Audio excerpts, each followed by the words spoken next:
Bab 981, Menekan Binatang Mutan Tipe 5. Nama, Dunia Dewa dan Iblis. Penulis, Zichan Bao Zeng. Plus mematikan mengatur ulang. Roshi menatap Yue Zong dengan sedikit kegembiraan. Katakan, siapa yang lebih kuat antara dia dan Leo? Leo adalah pahlawan terkuat dalam aliansi manusia super, seorang jenius Amerika. Sebelum kiamat, dia seperti 12 rasul, seseorang dengan kemampuan supranatural. Setelah dunia berubah, kemampuannya mengalami evolusi besar. Ketika kerajaan Tuhan memimpin pasukan mereka untuk mengalahkan beberapa faksi Amerika, Leo telah melangkah maju untuk membentuk aliansi manusia super, mengalahkan para penyerbu itu. Itu membantu Amerika mendapatkan kembali pijakan mereka, memulihkan berbagai pangkalan yang hilang, akhirnya menjadi salah satu negara adikuasa saat ini. Susan, seorang pirang lainnya dengan sepasang payudara besar dan fitur wajah yang indah memiliki ekspresi kekaguman di wajahnya, saudara Leo adalah yang terkuat. Cleo berbicara dengan percaya diri, Leo telah memperoleh harta karun rahasia dari dunia ketiga dan kemungkinan telah melintasi alam prajurit ilahi tipe 5. Namun, bahkan dia mungkin belum tentu dapat mengalahkan binatang mutasi tipe 5 di bawah. Oleh karena itu, saya yakin bahwa tanpa menggunakan kartu truf apapun, Yue Zong akan menang. Namun, jika Leo menggunakan kartu trufnya, Yue Zong pasti akan mati. Leo, ya, aku harus menemuinya jika aku punya kesempatan. Sementara para prajurit Amerika berdiskusi di langit, mereka tidak menyangka isi pembicaraan mereka akan didengar oleh Yue Zong. Yue Zong melirik ke arah kucing hijau mutasi yang telah diterbangkannya. Dengan sekejap, dia melompat ke arahnya. Pada saat itu, dia telah muncul di depan binatang itu, tangan kanannya terbang ke arah kucing hijau mutasi seperti meriam. Kucing hijau mutasi itu bangga dengan kecepatannya, namun, dia tidak berdaya dan tidak dapat menghindari serangan Yue Zong. Sebuah cahaya ganas melintas melewati matanya, saat dia mencoba menghadapi tinjunya dengan cakarnya sendiri. Meskipun binatang mutasi tipe 5 humanoid tidak memiliki kekuatan seperti yang dimiliki oleh tipe-tipe raksasa lainnya, mereka tetap kuat, melampaui tipe 5 dan bahkan beberapa prajurit ilahi tipe 6 dari spesies lain. Saat tinju mereka bertemu, terdengar suara benturan keras. Tanah di bawah kucing hijau mutasi tipe 5 retak, dengan setengah kakinya tertancap. Ada ekspresi terkejut di matanya, saat menyadari bahwa fisik manusia ini lebih kuat dari dirinya sendiri. Binatang mutasi tipe 5 benar-benar kuat. Jika prajurit ilahi tipe 5 lainnya menerima pukulanku ini, tulang dan urat mereka kemungkinan akan hancur. Yue Zong melihat bagaimana kucing hijau mutasi menghadapi serangannya dan juga sedikit terkejut. Namun, dia terus mengeluarkan Dark Doki-nya saat dia melemparkan pukulan lain. Kucing hijau tipe 5 hanya bisa memblokir serangan tetapi terbanting ke tanah oleh serangan Yue Zong yang tanpa henti, darah mengalir keluar dari lubangnya. Lime terkejut saat berseru, astaga. Dia benar-benar menekan binatang mutasi humanoid tipe 5 hanya dengan menggunakan fisiknya. Itu benar-benar manusia yang mengerikan. Ketika berbagai anggota mendengar itu, ekspresi mereka dipenuhi dengan keterkejutan. Cleo mengalihkan tatapan rumitnya ke bawah, saat dia berbicara, kupikir kerajaan Tuhan telah melebih-lebihkan kemampuan Yue Zong. Sepertinya orang-orang itu harus dieksekusi. Kekuatannya melebihi apapun yang mereka katakan. Jika kita menangkapnya dengan info yang salah itu akan menjadi bencana. Beberapa dari mereka mengangguk diam-diam, setuju dengan kata-katanya. Amerika adalah negara yang praktis, dengan kebijakan urusan luar negerinya yang sangat dinamis. Itu selalu demi negara, mereka akan mendikte faksi yang lebih lemah, sambil menggunakan sanksi terhadap kekuatan yang lebih besar, terkadang bahkan mengancam dengan kekerasan. Jika Tiongkok yang baru adalah kekuatan yang lemah, maka, setelah Amerika menstabilkan dirinya sendiri, mereka tidak akan ragu untuk menggulingkan Tiongkok. Namun, jika Tiongkok kuat, maka Amerika akan dengan cepat mengubah peran dan mencari kerjasama. Jika suatu negara lemah, maka hubungannya dengan negara lain tidak akan ada, hanya menjadi santapan bagi negara lain untuk dilahap.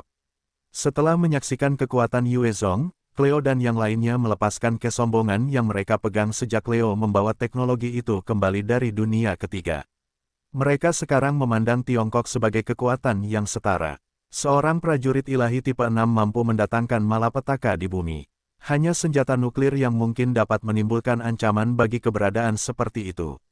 Selena melihat bagaimana Yue Zong mempermainkan kucing hijau mutasi tipe 5, tubuhnya gemetar saat matanya berbinar karena kegembiraan. Kuat. Dia terlalu kuat. Itu adalah binatang mutasi tipe 5, dan dia benar-benar menekannya. Dengan bantuannya, kita pasti bisa menggulingkan kerajaan dewa. Yue Zong melancarkan lebih dari 1000 pukulan, dengan sangat kejam, memukuli kucing hijau mutasi tipe 5 hingga berdarah di mana-mana. Pertahanannya akhirnya dihancurkan oleh Yue Zong, dan ia terlempar ke udara, menembus sejumlah pohon yang menjulang tinggi, sebelum menghantam sebuah batu besar dengan keras. Benturan itu bahkan menyebabkan batu besar itu hancur, karena ia memuntahkan seteguk darah. Yue Zong menarik napas dalam-dalam, sebelum menghilang dan muncul kembali di depan kucing hijau mutan. Kucing hijau mutan tipe 5 itu mendengkur, dengan ekspresi memohon, meong.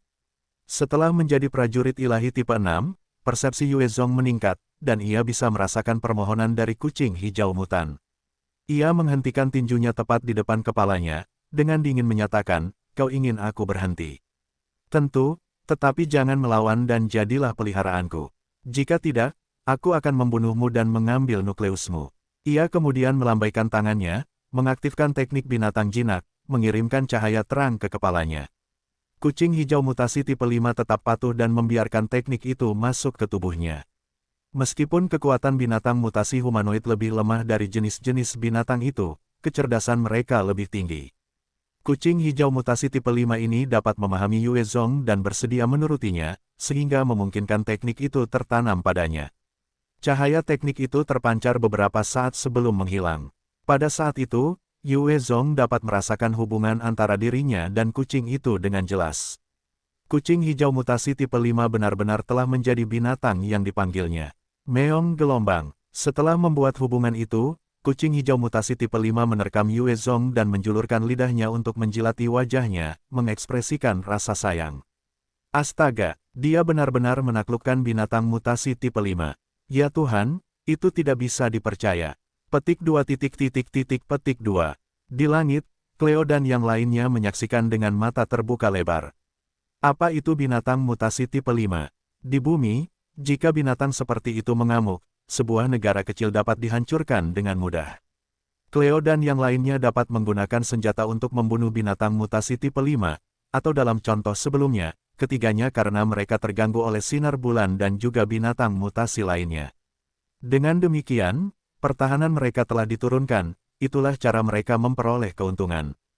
Jika berada di tempat lain, bahkan dengan teknologi canggih mereka tidak akan berani berkelahi dengan binatang mutasi tipe 5 humanoid. Yue Zong mengacak-acak otak kucing hijau dan terkekeh, "Mulai sekarang, aku akan memanggilmu Kucing Hijau." Kucing hijau memperlihatkan ekspresi puas saat mendengkur, meong gelombang-gelombang. Yue Zong kemudian menatap langit dan berkata dengan dingin, "Turunlah." Suaranya tidak keras, tetapi suaranya terdengar jelas di telinga orang-orang di langit, membuat mereka semua terhuyung. Cleo segera memberi perintah, "Turun." Helikopter Amerika segera turun. Cleo menghampiri Yue Zong dan mengulurkan tangannya dengan hangat. "Apa kabar, pemimpin Yue Zong?" "Saya Komandan Regu ke-7 di Aliansi Manusia Super, Cleo. Saya merasa terhormat bertemu dengan Anda." Yue Zong menjabat tangannya sebagai balasan dan menjawab dengan acuh tak acuh, "Halo." Cleo terus memujinya, sebelum langsung ke intinya, "Pemimpin Yue Zong, Anda benar-benar hebat. Kami telah mendengar tentang prestasi Anda di Amerika, dan Anda telah memberi pelajaran kepada orang-orang Jerman dari kerajaan Tuhan itu. Itu membuat kami orang Amerika senang." "Oh ya? Apa yang Anda dapatkan di danau itu? Dapatkah Anda menunjukkannya kepada kami?" Sejumlah tatapan ingin tahu langsung tertuju pada Yue Zong, para prajurit aliansi manusia super semuanya ingin tahu. Yue Zong menolak, "Itu informasi rahasia. Dia belum menentukan apa yang bisa dilakukan mutiara itu, jadi, dia tidak akan membiarkan mereka melihatnya dengan mudah. Ini untuk menjaga aura misteri. Apapun yang terjadi, Yue Zong harus menyimpan beberapa kartu truf, kalau tidak, musuh akan tahu cara melawannya." Cleo segera memasang ekspresi minta maaf, "Maaf, aku terlalu penasaran." Yue Zong menjawab, "Tidak masalah. Ini bukan tempat yang cocok untuk berbicara, ayo kita pergi ke markasku." Cleo setuju dengan cepat, "Tentu. Sangguan King Cheng sudah meninggalkan daerah itu sejak lama." Yue Zong dan Selena menaiki helikopter, dan dia mengarahkan sisanya ke daerah tempat pasukannya menunggu. Di luar daerah itu, ada gerombolan zombie yang padat yang membentang sejauh bermil-mil. Ketika helikopter mendekat, Yue Zong menunjuk ke daerah itu dan berkata, "Itu di sana." Li Mei melihat zombie-zombie itu dan merasakan kulit kepalanya mati rasa, "Ya Tuhan, itu zombie. Markasmu ada di tengah-tengah mereka. Apa kau serius?" Wajah Cleo juga jelek, tetapi dia tetap bersikap sopan. "Pimpinan Yue Zong, kau pasti sedang bercanda. Bagaimana mungkin ada orang hidup di dalam gerombolan zombie?" Jason, dengan mata penglihat surganya, dengan cepat berseru, "Lampu. Apa-apaan ini? Ada lampu di bawah sana." "Cleo, daerah ini dihuni orang." Pilot itu tampak tidak percaya saat dia melemparkan pemancar itu. "Pimpinan. Ada peringatan dari bawah. Jika kita terus terbang, mereka akan menyerang kita. Mereka adalah orang-orang dari tentara pusat Tiongkok." "Yue Zong, kau bicaralah dengan mereka." Pada saat yang sama, 6 Thunder Fighter terbang keluar dari daerah itu, menuju mereka. Thunder Fighter adalah senjata udara tercanggih saat ini, dan 6 di antaranya cukup untuk menghancurkan armada Amerika ini. Yue Zong menerima pemancar itu dan berbicara ke dalamnya, "Ini aku, Yue Zong.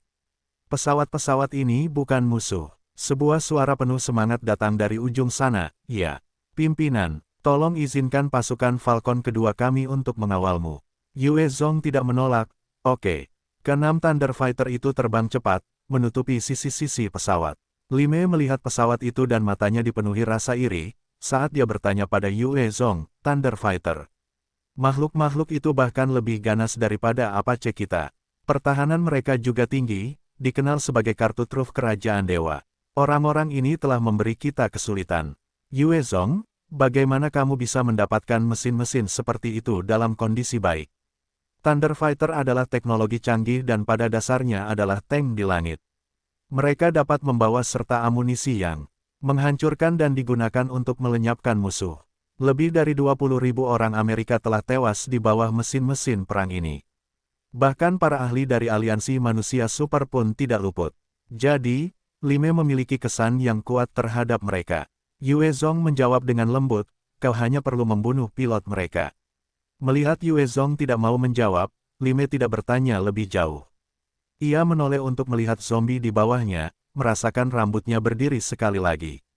Ia kemudian menatap Yue Zong dengan tatapan aneh, "Orang ini, apakah dia seseorang yang dipasang oleh zombie yang berevolusi?" Melihat gerombolan besar itu, para anggota aliansi manusia super tidak dapat mengendalikan ekspresi mereka, saat mereka menatap Yue Zong dengan ketakutan, takut bahwa ia adalah boneka yang dipasang oleh zombie cerdas di tengah penantian yang mendebarkan. Armada itu mendarat di daerah itu. Ketika mereka melihat populasi manusia, Cleo dan yang lainnya merasa santai.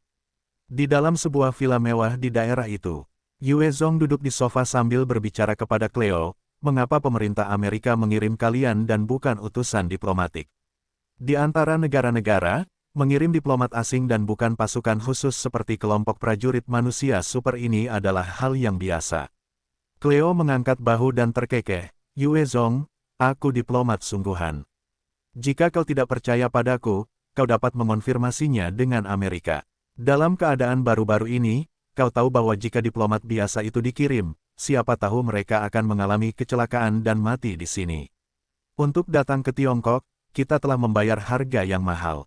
Karena sarana transportasi saat ini tidak semaju sebelum kiamat, bahkan ketika keempat faksi telah membangun semacam stabilitas, hubungan mereka tidak harmonis, dan mereka semua bermain tebak-tebakan dan saling menyelidiki. Amerika tidak akan mengirim pejabat sembarangan, jika mereka tidak berhati-hati, pejabat pemerintah itu bisa saja binasa di tengah jalan. Dengan mengirim Cleo dan yang lainnya ke Cina, selain membangun semacam kontak diplomatik, mereka dapat mengumpulkan informasi dan menjalankan misi rahasia mereka, mencuri beberapa harta karun dari Cina. Yue Zong menjawab langsung, "Lalu apa motifmu datang ke sini?" Mata Cleo menyipit saat dia berbicara, "Negara kita berharap untuk bersekutu dengan Cina." "Pemimpin Yue Zong, Anda harus tahu bahwa gerbang neraka telah terbuka. Klan Sein dari dunia kedua telah memulai invasi mereka. Selain mereka, dunia lain juga akan menyerbu setelah beberapa waktu. Hanya dengan bekerja sama, dan menyatukan kekuatan kita, umat manusia akan mampu mempertahankan bumi kita." Yue Zong tetap tenang, aliansi. Apa syaratnya? Cleo tersenyum, setelah kita masuk aliansi, kita berharap untuk berbagi teknologi. Kita akan merilis pengetahuan kita tentang teknologi informasi, baja, dan optik. Kita berharap Tiongkok dapat berbagi teknologi laser, benteng langit, serta senjata elektromagnetik. Selain itu, kita juga dapat menandatangani perjanjian untuk menyerang kerajaan Tuhan bersama-sama. Ketika Yue Zong mendengar kata-kata itu, dia tertawa dingin. Usulan Cleo adalah menggunakan teknologi dari sebelum dunia berakhir untuk ditukar dengan teknologi Yue Zong yang diperoleh dari sistem. Jika Yue Zong setuju, Amerika akan mendapat bagian yang lebih buruk. Dia menjawab dengan lembut, lupakan tentang berbagi teknologi. Aku dapat mempertimbangkan untuk menyerang kerajaan Tuhan bersama-sama. Yue Zong telah memperoleh banyak sekali teknologi yang jauh melampaui bumi dari dunia ketiga. Dengan waktu yang cukup, teknologi Tiongkok akan meningkat pesat. Ia tidak lagi tertarik pada apapun dari Amerika. Namun, ia tidak menutup diri untuk bekerja sama untuk membasmi kerajaan Tuhan. Jangkauan, kerajaan Tuhan terlalu luas dan dahsyat, menyedot sumber daya dari mana-mana. Yue Zong bermaksud untuk mengekang dan mengurangi tingkat pengaruh dan jangkauan itu. Mendengar Yue Zong menolak tawaran untuk berbagi teknologi, Susan Amerika yang seksi menatapnya dengan pandangan meremehkan. Yue Zong, sekarang adalah saat yang berbahaya bagi kita manusia. Pada saat ini, kita semua harus bekerja sama. Kita berbagi sumber daya dan berkembang bersama, melawan penjajah. Tindakan dan perilakumu terlalu egois. Egois. Yue Zong tertawa hampa, sebelum tatapannya berubah dingin. Sebelum kiamat, negaramu mencoba menutup semua bentuk blokade teknologi terhadap kami. Kau tidak mengizinkan teknologi mengalir kembali ke sini dan mencegah kami mempelajari apapun. Bukankah itu egois? Lebih jauh lagi, tawaranmu akan teknologi masa lalu untuk ditukar dengan teknologi canggih milikku, dan kau berharap aku setuju. Dasar idiot berdada besar yang tidak punya otak. Susan juga seorang wanita dengan temperamen yang berapi-api. Dia marah, dan meraih kantongnya. Kau berani mengejekku. Mereka yang berada di garis depan biasanya memiliki semacam temperamen.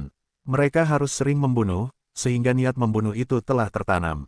Saat dia bergerak, ada embusan angin saat sepasang cakar mencengkeram tenggorokannya, dipenuhi dengan niat membunuh, menyebabkannya basah kuyup oleh keringat dingin, tidak berani bergerak. Saat Susan bergerak, Cleo dan yang lainnya berpikir untuk bertindak juga. Sayangnya, ada desiran dan beberapa senjata laser diarahkan ke mereka. Saat mereka bergerak, mereka akan tertusuk penuh lubang. Niat membunuh yang kuat memenuhi ruangan. Saat Yue Zong memberi perintah, Cleo dan yang lainnya akan terbunuh. Bahkan jika mereka adalah ahli tipe 4, tidak ada cara untuk keluar dari situasi ini. Cleo bergegas menjelaskan dengan keringat dingin, itu salah paham, itu semua salah paham. Pemimpin Yue Zong, kami tidak punya niat buruk. Realitas kiamat itu kejam, dan nyawa manusia semurah semut. Jika semuanya serba salah, pembunuhan biasa terjadi. Jika Yue Zong memutuskan untuk bersikap kejam, seluruh bagian mereka akan musnah. Selain itu, Amerika tidak akan membuat keributan karena kematian mereka. Bagaimanapun, mereka harus bersaing dengan para zombie, kerajaan Tuhan. Mereka tidak lagi seperti Amerika sebelumnya. Selain itu, karena dunia ini berbahaya, dibanjiri oleh binatang mutan, bagaimana mereka tahu jika tim Cleo dihabisi oleh binatang mutan atau Yue Zong?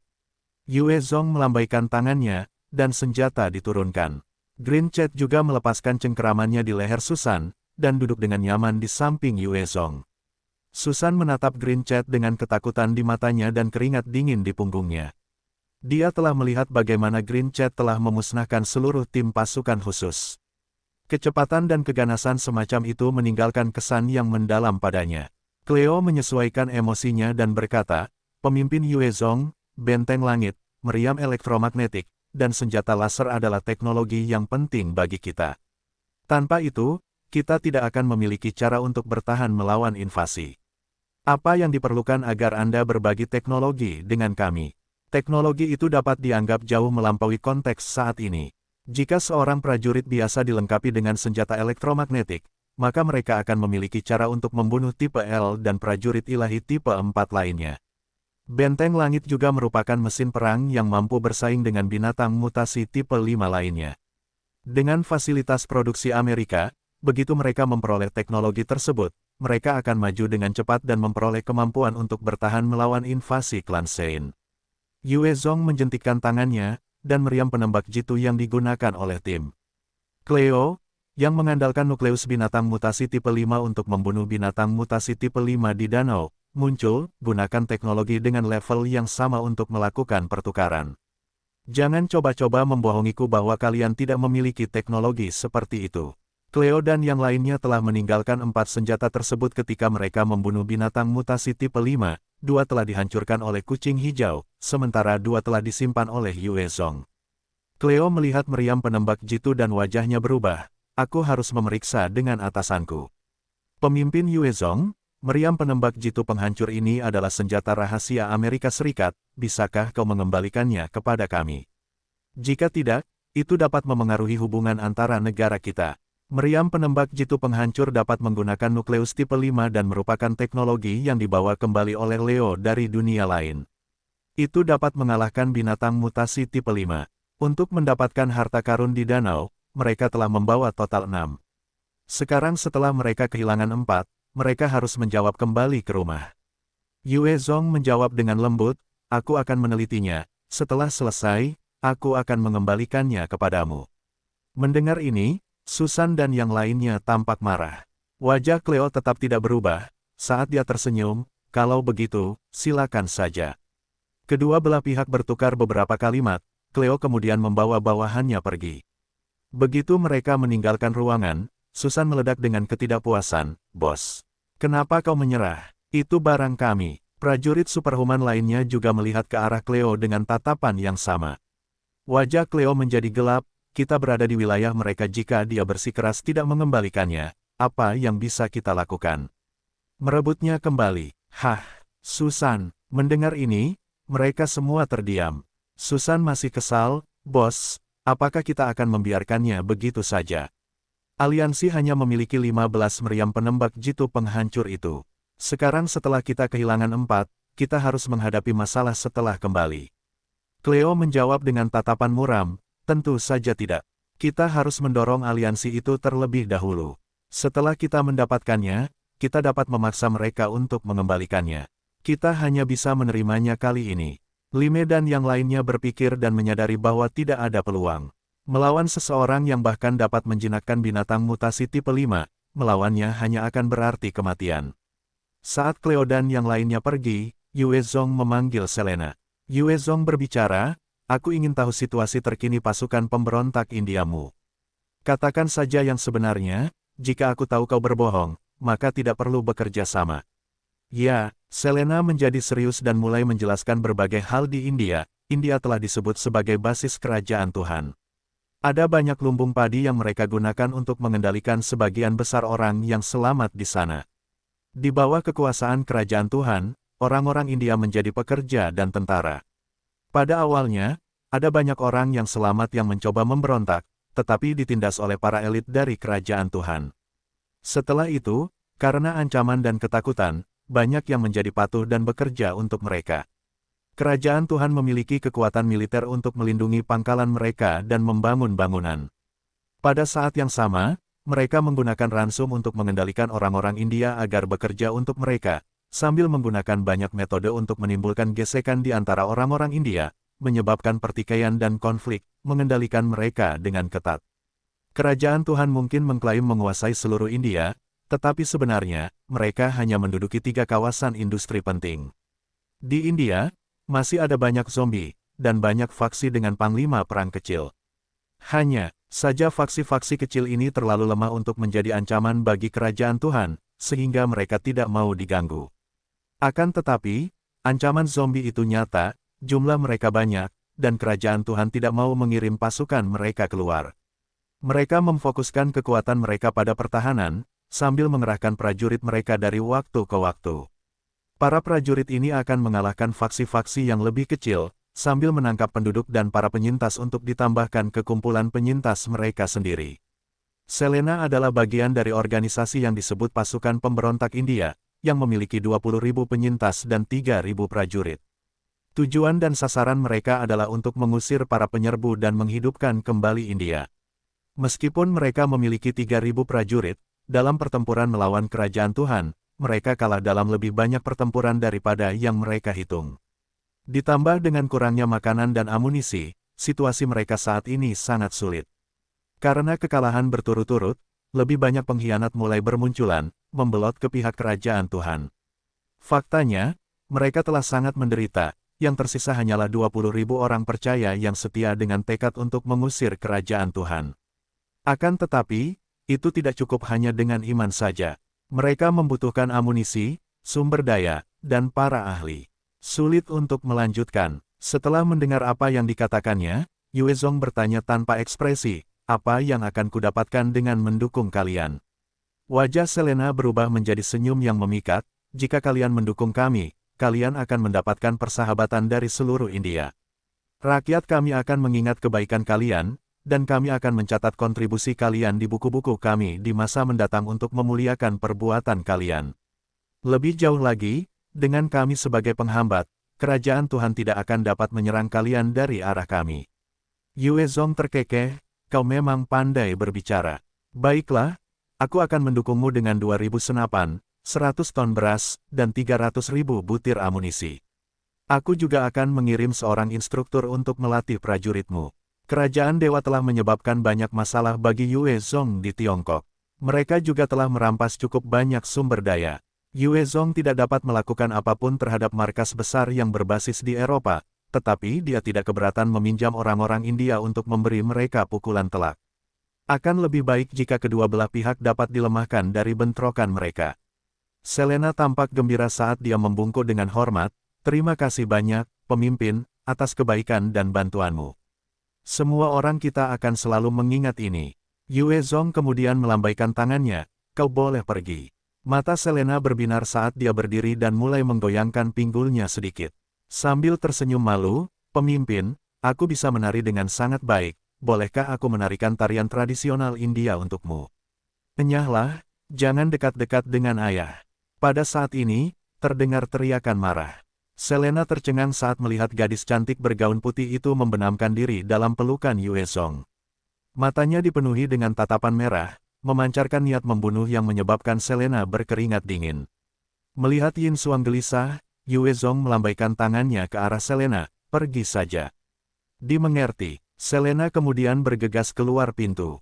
Yin Xuang memeluk erat lengan Yuezong, mengusap-usap puncak-puncaknya yang lebat, sambil cemberut, ayah. Ayah. Ayah, lain kali, kau harus membawaku. Yin Xuang tidak suka meninggalkan ayah. Yuezong dapat merasakan payudara Yin Xuang yang lembut namun kenyal, dan merasakan panas yang meningkat di hatinya. Ia segera menarik keluar mutiara sinar bulan yang diperoleh dari danau. Baiklah, baiklah. Lihat, ini yang kudapatkan dari danau. Saat mutiara itu ditarik keluar, mutiara itu mulai memancarkan cahaya bulan ke segala arah. Jika cahaya bulan dapat dimanfaatkan, itu akan membantu banyak manusia menjadi lebih kuat. Pada saat dia mengeluarkannya, mata Yin Xuang tertarik pada mutiara itu, memperlihatkan ekspresi penuh kerinduan. Yuezong baru saja menerima beberapa sinar, ketika dia tiba-tiba merasakan lengannya menjadi lebih ringan. Matanya terbuka, hanya untuk melihat Yin Xuang menelan mutiara itu. Yuezong berteriak dengan cemas, tidak, Yin Xuang, namun, sudah terlambat. Pada saat dia berseru, Yin Xuang sudah menelannya. Seketika, tubuhnya mulai memancarkan cahaya bulan murni yang membungkusnya. Yin Xuang juga menutup matanya, membiarkan sinar bulan melingkarinya. Pada akhirnya, sinar bulan membentuk kepompong keperakan yang membungkusnya seluruhnya, sambil berdetak dengan cara yang aneh. Dia berevolusi. Yuezong menatap kepompong itu, ekspresi wajahnya aneh, tidak yakin apakah harus merasa sedih atau senang. Yin Xuang sudah berada di puncak tipe 5, dengan fluktuasi energi yang begitu kuat, kemungkinan besar dia akan mencapai alam tipe 6. Pada saat itu, akan ada 2 prajurit dewa tipe 6 di kamp Yuezong. Namun, dengan menelan mutiara sinar bulan, rencananya untuk mempersiapkan banyak ahli menjadi gagal. Dia menghela napas, dan menghibur dirinya sendiri, lupakan saja, karena dia sudah memakannya, lupakan saja. Aku akan mendapatkan ahli tipe 6 lainnya, itu bisa dianggap sebagai keuntungan. Melihat kondisi Yin Xuang, Yuezong tetap tinggal di daerah itu, terus memimpin pasukan dari pusatnya sambil melindungi Yin Xuang. Di sebuah lembah di Brasil, gerbang neraka terbuka, saat sejumlah kendaraan meluncur keluar. Banyak pemakan daging dan vampir yang tampan dengan fisik yang sempurna dan sedikit haus darah di mata mereka duduk di dalam kendaraan ini, tiba di bumi. Selain lembah itu, ada 50 pintu lainnya juga. Manusia yang membawa sumber daya, Flesh Eater, vampir, dan meh, semuanya keluar dari berbagai gerbang. Seorang Flesh Eater berambut merah yang tampan datang di depan armada kendaraan lain, berbicara kepada seorang pria berambut pirang dan bermata biru, "Laurel, kalian akhirnya di sini." Wajah Laurel menunjukkan ekspresi kejam, saat dia menjilat bibirnya, "Casper, aku ingin minum darah segar."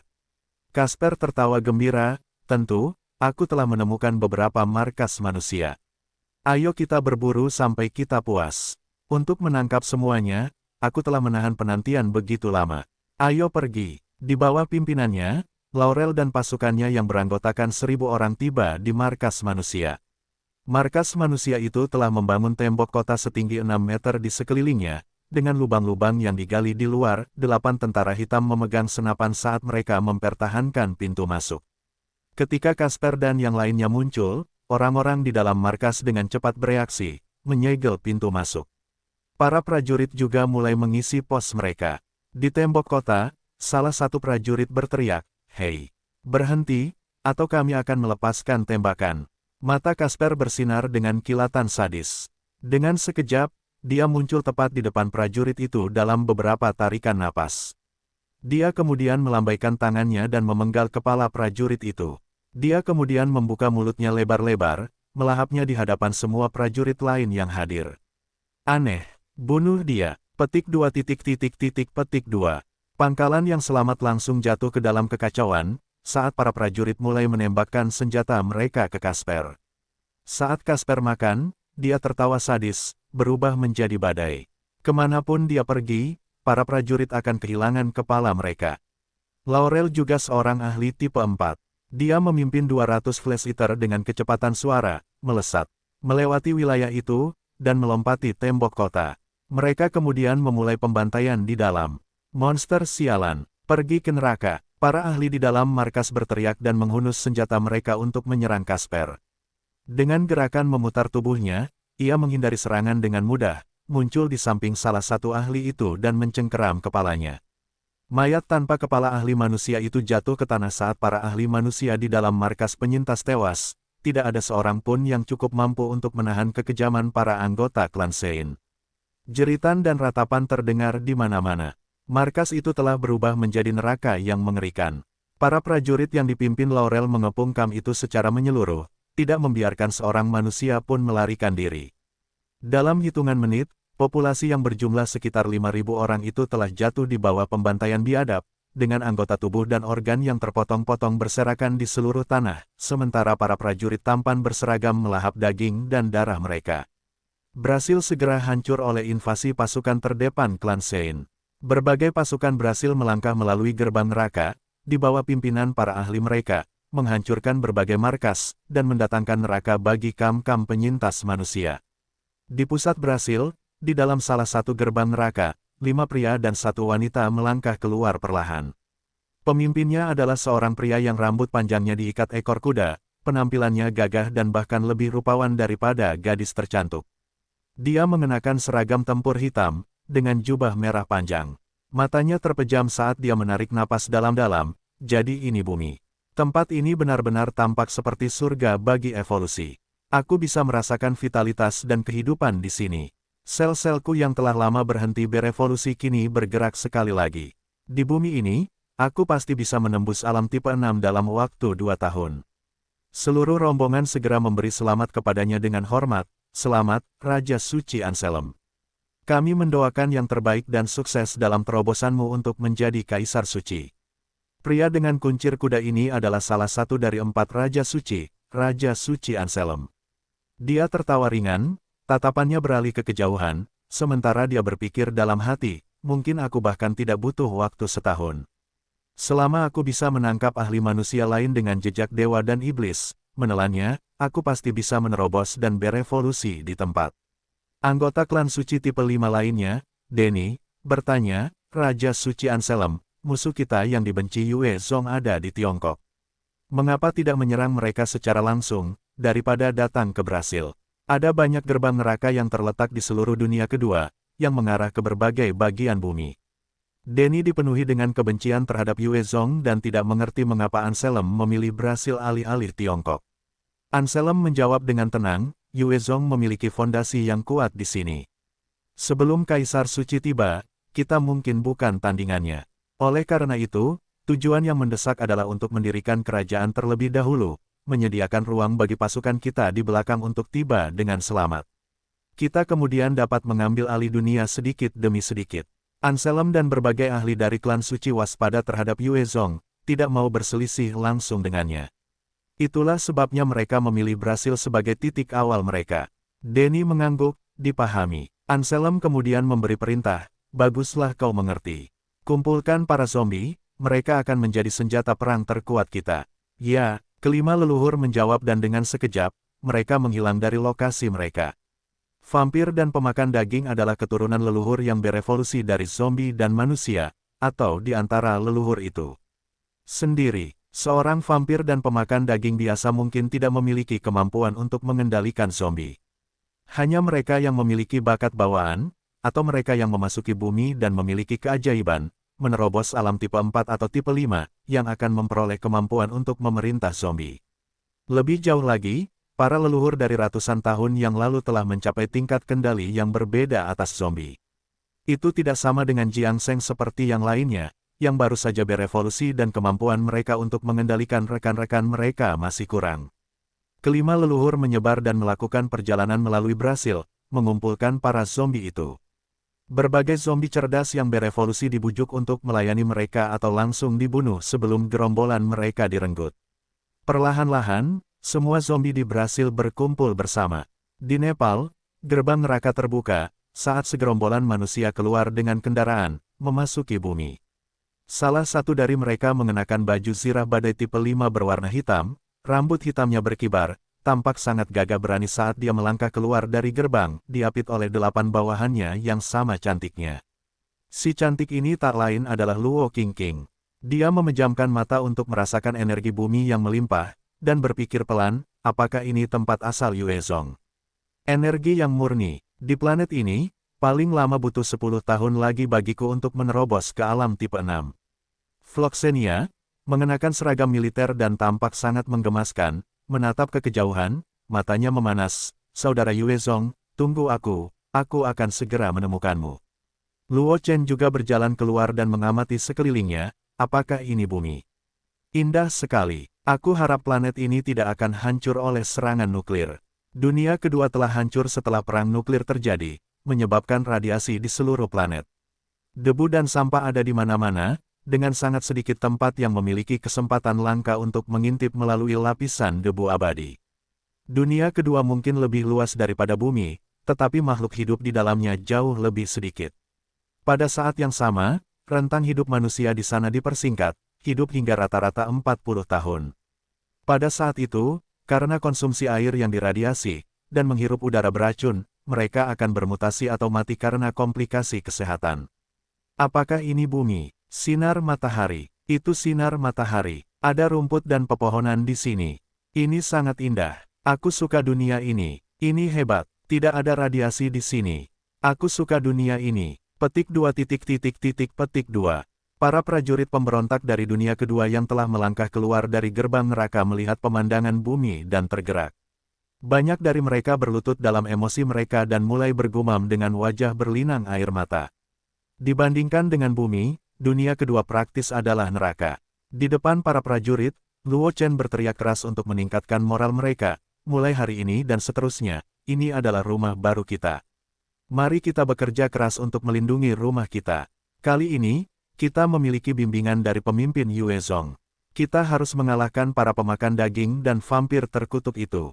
Hidup pemimpin Yue Zong. Hidup pemimpin Yue Zong. Hidup pemimpin Yue Zong. Petik 2 petik 2. Para prajurit manusia dari pasukan pemberontak dari dunia kedua mulai berteriak dengan semangat. Mereka telah ditindas begitu lama oleh klan Sein. Di bawah pimpinan Yue Zong, mereka berhasil keluar dari bawah tanah dan mulai hidup.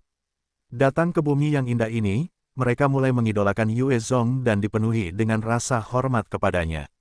Sekelompok orang bodoh, beberapa komandan dari dunia ketiga yang telah dikirim memandang para prajurit dengan dingin, sambil berpikir dalam hati. Mereka tidak begitu membabi buta mengabdi dan setia kepada Yue Zong. Floxenia menatap mereka dengan dingin dan niat membunuh yang kuat muncul. Kalian sampah adalah orang-orang bodoh yang sebenarnya. Begitu saudara Yue Zong kembali, aku akan menghabisi kalian semua. Sebelum mereka menginjakkan kaki di bumi, Luo Chen telah mengirim beberapa prajurit elit untuk mengintai jalan. Di bawah pimpinan mereka, pasukan besar itu mulai menyerbu dan menaklukkan Nepal ke berbagai arah. Pasukan yang bercampur dengan para elit dari dunia kedua dan ketiga ini memiliki banyak ahli manusia di alam tipe 5. Gerombolan zombie apapun yang mereka temui dengan mudah dihancurkan. Pada saat yang sama, mereka dengan cepat mengumpulkan berbagai faksi manusia kecil dan mengendalikannya. Cina, di bawah pimpinan Jiang Sheng dan Gui Ken, gerombolan itu terus-menerus menyerang gerombolan lain, melahap zombie mereka. Di Hebei, masih ada dua gerombolan zombie besar yang masing-masing lebih dari 1 juta kuat. Mereka tampaknya tahu apa yang terjadi dan mereka dengan cepat memimpin gerombolan mereka sendiri keluar dari Hebei, mundur ke arah Shanxi, bergabung dengan mereka. Setelah merebut kembali Hebei, Yue Zong menghentikan ekspansinya, sebagai gantinya, membersihkan zombie yang tersebar di sekitar Hebei. Pada saat yang sama, ia mengerahkan 700.000 manusia yang selamat yang ditemukan di Hebei mulai pulih dan bekerja. Sebelum kiamat, ada lebih dari 70 juta orang di Hebei, namun, setelah 2 tahun kiamat yang kejam, hanya sekitar 1% yang tersisa. Di dalam sebuah villa, seorang pria parubaya dengan tatapan dalam dan hidung mancung, rambutnya biru dan matanya abu-abu, duduk berhadapan dengan Yue Zong di sofa. Pria parubaya ini berbicara tanpa bersikap sombong atau merendahkan. Apa kabar, pemimpin Yue Zong? Saya Menteri Luar Negeri Lekov, suatu kehormatan bertemu dengan Anda. Awalnya, Kekaisaran Rusia telah mengirim Alexei, tetapi nasibnya buruk, pesawatnya diserang oleh binatang mutan saat terbang di atas Mongolia luar. Setelah keterkejutan yang kasar itu, Kekaisaran Rusia pulih dan mengirim beberapa menteri yang berbeda, hanya untuk binasa di rahang berbagai binatang mutan di luar wilayah mereka. Pada akhirnya, hanya Lekov ini, seorang prajurit ilahi tipe 3, yang berhasil mencapai Tiongkok dengan sukses. Xu Zong melirik Lekov, dan berbicara dengan tajam, Kekaisaran Rusia. Kau di sini kali ini untuk membayar ganti rugi.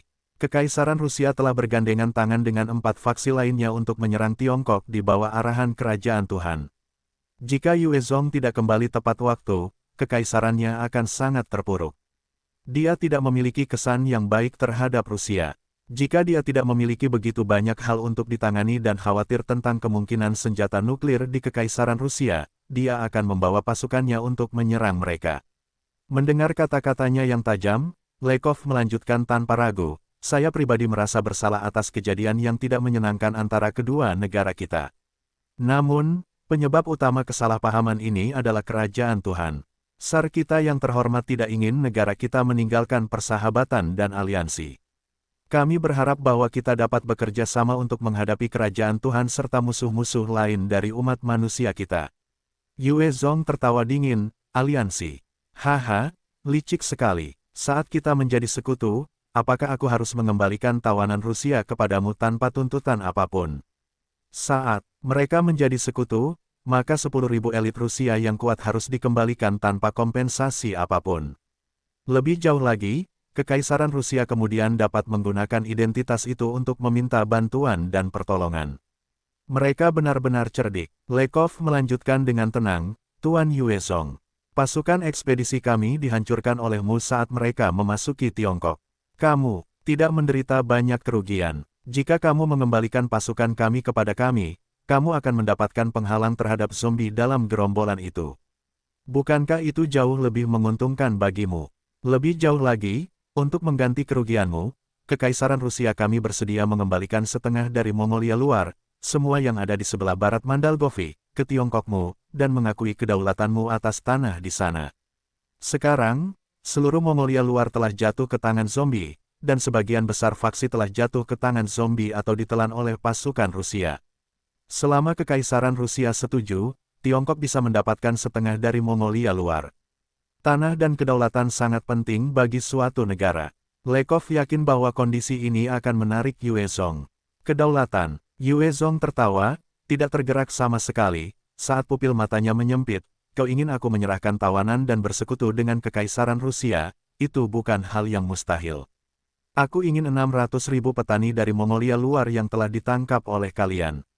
Sementara Kekaisaran Rusia tidak berdaya melawan gerombolan zombie, mereka memiliki kekuatan yang cukup besar, mengalahkan faksi-faksi Mongolia luar yang tak terhitung jumlahnya. Mereka telah menangkap lebih dari 600.000 orang, dan Yue Zong telah mengarahkan pandangannya pada mereka. Lekov kehilangan ketenangannya saat ini, tidak mungkin.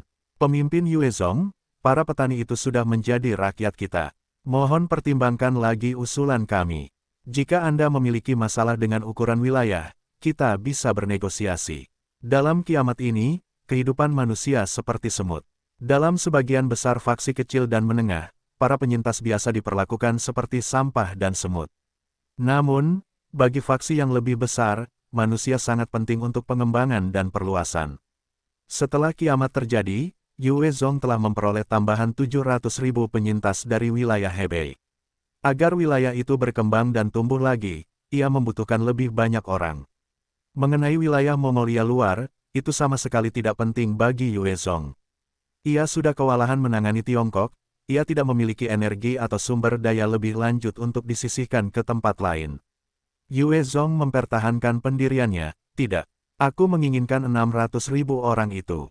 Jika Anda tidak dapat membuat keputusan, pergilah dan beritahu SAR Anda.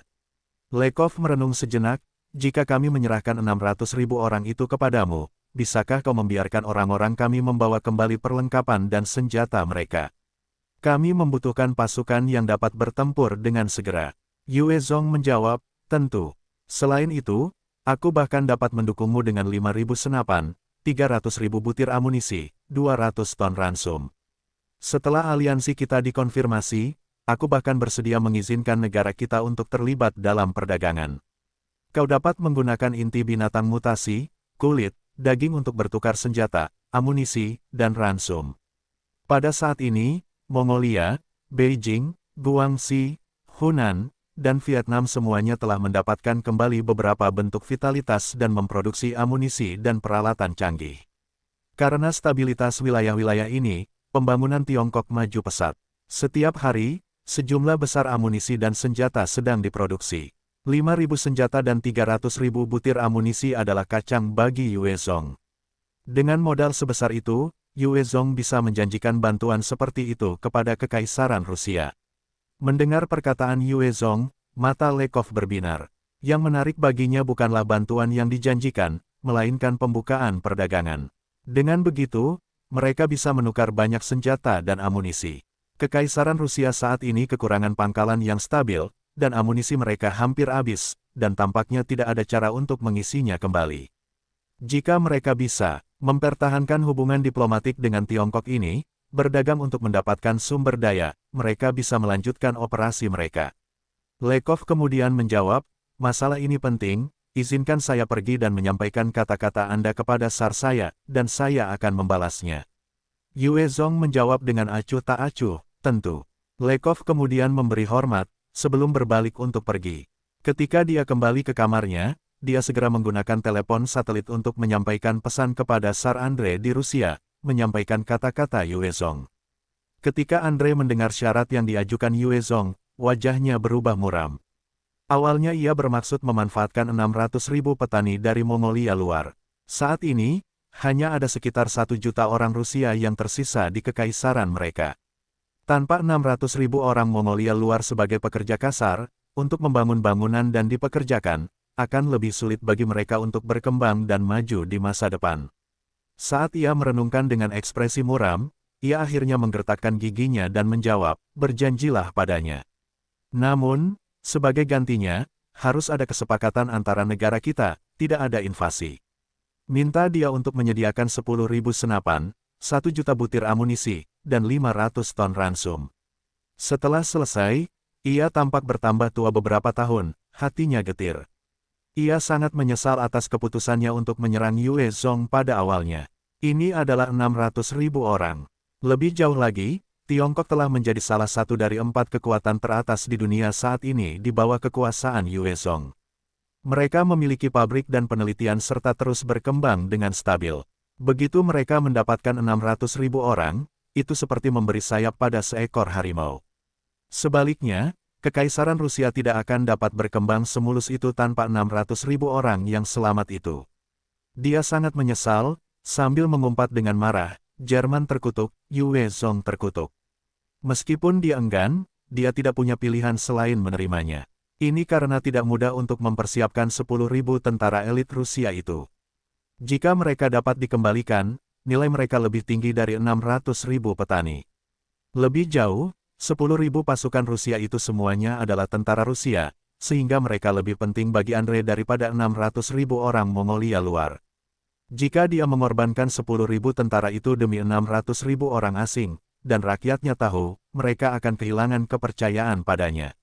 Berdasarkan pertimbangan seperti itu, dia harus menyetujui persyaratan Yue Zong. Begitu Andre membuat keputusan, Lekov segera menyampaikan pesan tersebut, dan kedua belah pihak menyusun dan menandatangani perjanjian aliansi mereka. Tawaran balasan dari Andre bukanlah masalah bagi Yue Zong, dengan bantuan fasilitas produksinya, hal itu pasti dapat dikelola. Setelah penandatanganan, kedua belah pihak mulai membahas sisi masalah mereka.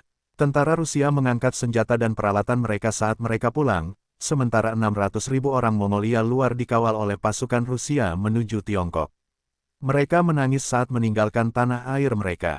Yue Zong telah memperhatikan keadaan rel kereta api saat ia memulihkan berbagai wilayah. Dengan demikian, di dalam wilayahnya, transportasi tidak merepotkan.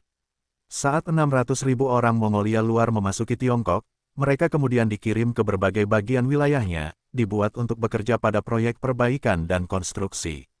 Dengan penambahan tenaga kerja, pembangunan Tiongkok maju dengan cepat sebagai hasilnya. Setelah merebut kembali Hebei, Yue Zong membiarkan pasukannya beristirahat dan memulihkan diri, sementara berbagai daerah di Hunan dan Guangxi menghentikan semua perluasan dan pemulihan wilayah, sebaliknya, berfokus pada pelatihan dan istirahat.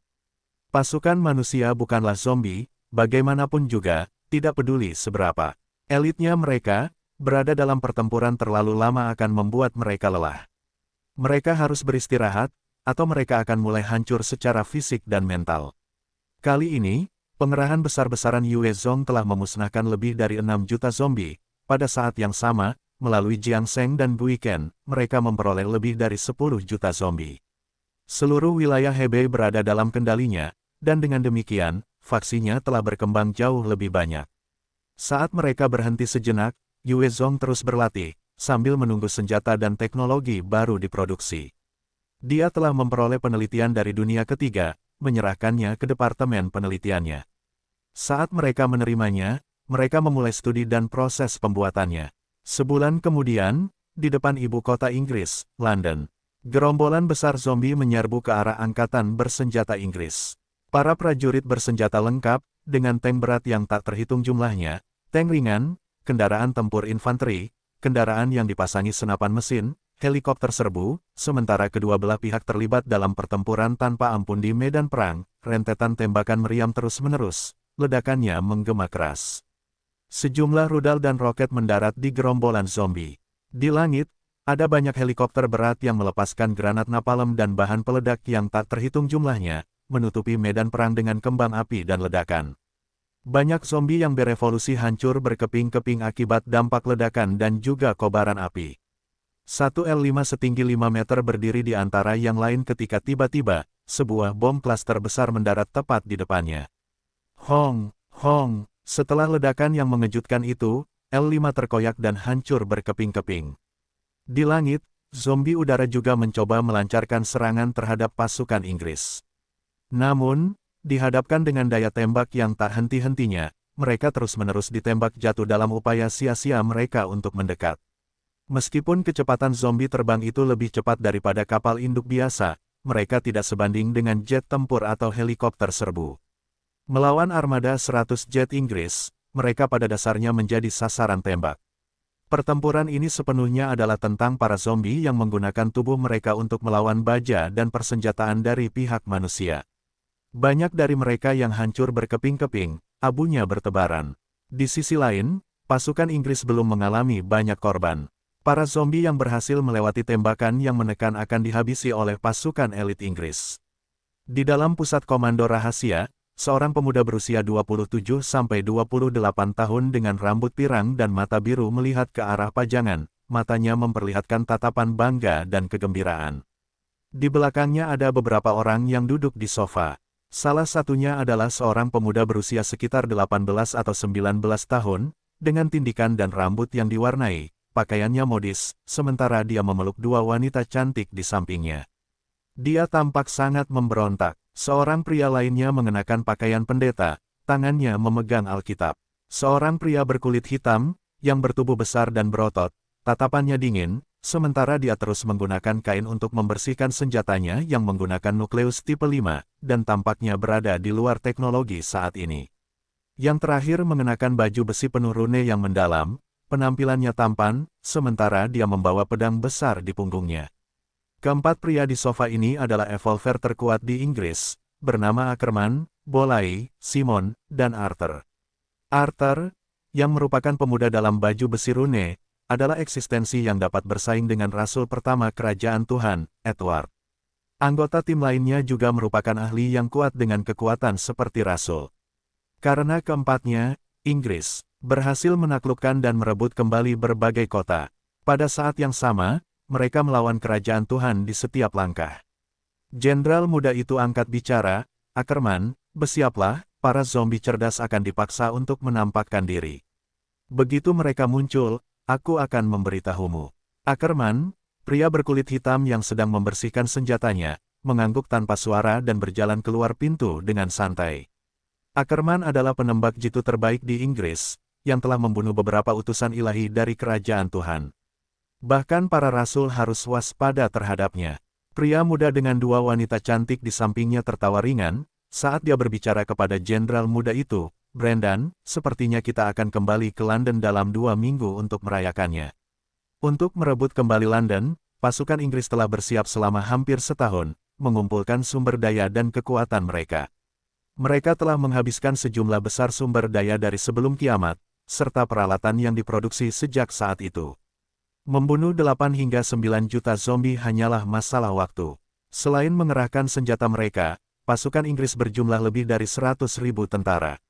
Mereka semua adalah elit, setelah kiamat, mereka terus bertempur dalam semua pertempuran, dan menguasai semua senjata. Pada saat yang sama, mereka telah menjalani perubahan pekerjaan di desa pemula dalam sistem tersebut. Dengan demikian, masing-masing dari mereka melampaui kekuatan pasukan khusus sebelum kiamat. Ditambah dengan 4 evolver teratas, pasukan Inggris yakin akan memenangkan pertarungan ini. Wajah Brendan tampak rileks saat dia terkekeh. Tidak juga, 8 juta zombie tidak akan bisa ditangani dengan mudah. Untuk memusnahkan mereka sepenuhnya, dibutuhkan setidaknya 1 bulan. Namun, kita akan benar-benar memulihkan London saat itu. Kita tidak hanya akan mendapatkan kembali basis manufaktur yang penting, kita juga dapat mencabut duri dalam daging yang telah lama ada. 8 juta zombie di London selalu menjadi sumber keluhan bagi pasukan Inggris.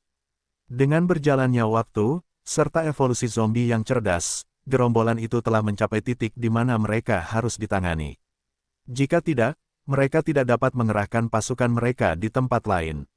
Semakin cepat mereka bertempur dalam pertempuran ini, akan lebih menguntungkan dan bermanfaat bagi umat manusia.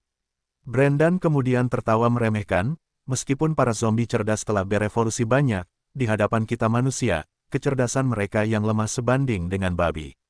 Jika mereka terus tinggal di dalam dan bertahan atau bersembunyi di London, itu akan jauh lebih sulit. Yang harus kita lakukan hanyalah menarik mereka dan mereka benar-benar bergegas keluar untuk bertarung dengan kita. Ini praktis seperti terkurung, mereka sama sekali tidak berkembang. Orang-orang bodoh ini hanyalah segerombolan daging yang bergerak bagiku. Hanya saja jumlah mereka terlalu banyak. Itulah sebabnya itu akan membutuhkan lebih banyak waktu. Dia tidak menganggap gerombolan itu tinggi. Meskipun jumlah mereka bisa menakutkan, dalam menghadapi pasukan yang diperlengkapi dengan baik dan dipersiapkan dengan baik, tidak ada cara bagi para zombie untuk membalas. Pasukan Inggris yang berkekuatan 100.000 orang ini bahkan lebih kuat dari pasukan Yue Zong saat ia bertempur untuk merebut ibu kota. Mereka juga memiliki persenjataan yang lebih baik. Jumlah perlengkapan mereka dengan mudah mencapai 5 atau 6 kali lipat dari jumlah pasukan Yue Zhong. Justru karena persiapan inilah Brandan dipenuhi dengan rasa percaya diri. Pada saat yang sama, ia bersikap bijaksana dalam pengerahan pasukannya. Ia tidak mengerahkan seluruh 100.000 pasukan secara langsung, sebaliknya, hanya mengerahkan 10.000 pasukan. Hal itu memungkinkannya untuk merotasi pasukannya untuk melemahkan kekuatan gerombolan yang berkekuatan 8 juta orang. Sisanya yang berjumlah 90.000 pasukan hanyalah bala bantuan, yang siap untuk bertempur kapan saja. Karena jumlah zombie terlalu banyak, pasukan Inggris harus menggunakan semua senjata, amunisi, dan persenjataan yang mereka miliki untuk menghadapi banyak zombie sekaligus. Prajurit yang lebih sedikit tidak akan memengaruhi tujuan jangka panjang. Selama 10.000 pasukan Inggris tidak dikepung, itu akan menjadi kemenangan mereka. Tiba-tiba, seorang perwira intelijen berteriak dengan wajah pucat, "Tidak bagus. Jenderal Brandan, ada musuh baru. Mereka menyerang kita." "Oh, tidak." Mereka mencoba mengepung kita dari belakang. "Apa?" Wajah Brandan berubah, saat ia bergegas ke pajangan, fokus penuh. Ia menemukan gerombolan baru dengan cepat bergerak di belakang pasukan Inggris. Selain itu, 8 juta zombie mulai berpencar dan mengepung pasukan. Begitu mereka dikepung, 100.000 pasukan Inggris akhirnya akan mati. Brandan melihat beberapa pajangan dan mengerutkan kening, sepertinya aku meremehkan mereka. Apakah mereka belajar taktik? Kita dalam masalah kali ini. Dalam 2 tahun ini, manusia terus-menerus bisa menang karena zombie itu bodoh. Begitu mereka mendapatkan intelijen, dengan jumlah mereka, adalah mungkin untuk memusnahkan umat manusia. Menghadapi ancaman seperti itu, Brandan tidak kehilangan ketenangannya. Saat ia mengeluarkan perintah, "Sampaikan perintahku, mulai rencana B."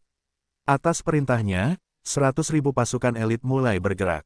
Di bawah perlindungan jet tempur di langit, mereka dengan cepat menjauh dari garis depan, mundur ke belakang.